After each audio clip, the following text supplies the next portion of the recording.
അത് സ്റ്റാർട്ടിങ്ങിലൊക്കെ നമ്മൾ ചെയ്തപ്പം 220 AED ആയിരുന്നു, പിന്നെ അത് 280 AED ആയി, പിന്നീട് 342 AED ആയി. അങ്ങനെ പല രീതിയിലുള്ള പേയ്മെൻറ്റുകളാണ് വരുന്നത്. ഇതൊന്നും ഇല്ലാണ്ട് ഒരു പൈസ വരെയും പേയ്മെൻറ്റ് ചെയ്യാണ്ട് ഈ പ്രോസസ്സിങ് ചെയ്ത കുട്ടികളും ഉണ്ട്. സോ അതുകൊണ്ട് നമുക്ക് ഒരിക്കലും ഇത് അറിയാൻ പറ്റില്ല, എത്രയാണോ പേയ്മെൻറ്റ് വരുന്നത് എന്ന് മുൻകൂട്ടി അറിയാൻ വേണ്ടി പറ്റില്ല. നമ്മൾ ആ പ്രോസസ്സിങ് ചെയ്യുമ്പോൾ മാത്രമാണ് നമുക്ക് അറിയാൻ പറ്റുള്ളൂ.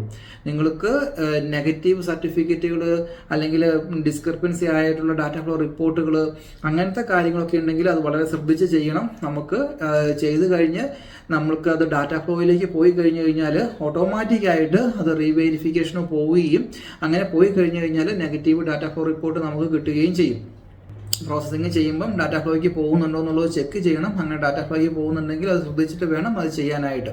ഓൾറെഡി നിങ്ങൾക്ക് ഞാൻ ഇതിന് മുമ്പിലത്തെ വീഡിയോയിൽ പറഞ്ഞതാണ്, ഓൾറെഡി നിങ്ങൾക്ക് ഒരു പോസിറ്റീവ് ഡാറ്റ ഫ്ലോ റിപ്പോർട്ട് കിട്ടിയിട്ടുണ്ട്, അല്ലെങ്കിൽ നിങ്ങളുടെ കയ്യിൽ ഒരു പോസിറ്റീവ് ഡാറ്റ ഫ്ലോ റിപ്പോർട്ട് ഉണ്ട് എന്നുണ്ടെങ്കിൽ തന്നെ നമുക്ക് അത് റീവെരിഫിക്കേഷന് പോകും കേട്ടോ. അത് പോസിറ്റീവ് ഇപ്പോഴും ഞാൻ ആ പറഞ്ഞ കാര്യങ്ങൾ, ഇതിനു മുമ്പ് പറഞ്ഞ കാര്യങ്ങൾ നിങ്ങൾക്ക് പലർക്കും മനസ്സിലായിട്ടില്ല.